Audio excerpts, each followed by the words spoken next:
आज आम या कलरा आलू भजा पखाड़ भात गरम भात बहुत भल लगे।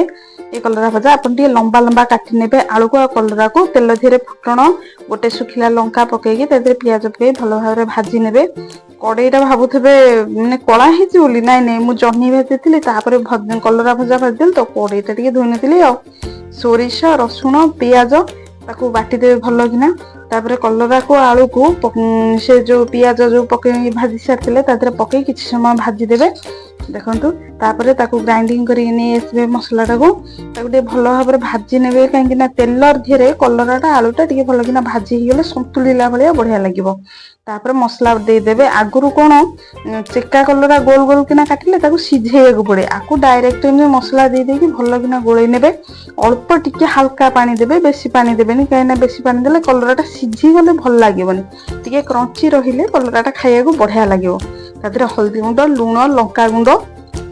पकईकि भल भाव घोड़े ने देखते एमती गोल देकी भल भाव मिसई ने जमी लुण हल्दी सब मिसीज भल भाव कलर कहीं आम बेसी पानी देने ना अल्प तादे पानी देचे सी तारी भीतर सीझीज भल भाव घोड़े देवा देखो कलरा आलू भजा पूरा हो आसला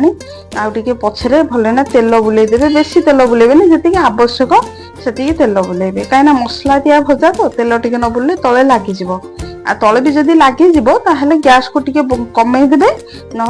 कम करके ही रखिकी भाजबे देखिए जमा लगनी ना गैस को बंद करके टिके घोड़े देवे भजा को देखिए झाड़ी की पूरा सब छाड़ी जापर गैस बसई देकी भल भाव तेल आगे बुलेदेवे तेल भल कि बुले देकी भाजीदेवे कहीं कलराटा टिके कंचाड़िया रही अधिका पिता भी लगे भल लगे आ बेसी सीझीगले भी भल लगे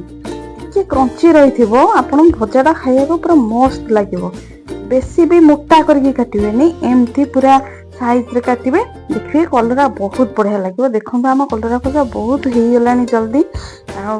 पखाड़ सांग को हो कि गरम भात हो खाली पेटर तो सेमती भी खाई कलरा भजा कौ मैंने सब कलरा भजा खाया भल लगे निश्चिंत भाव में कमेंट करें कहे आ छोट लाइक टे करदे कमेंट रे निश्चिंत भाव में भल भल कमेंट देवे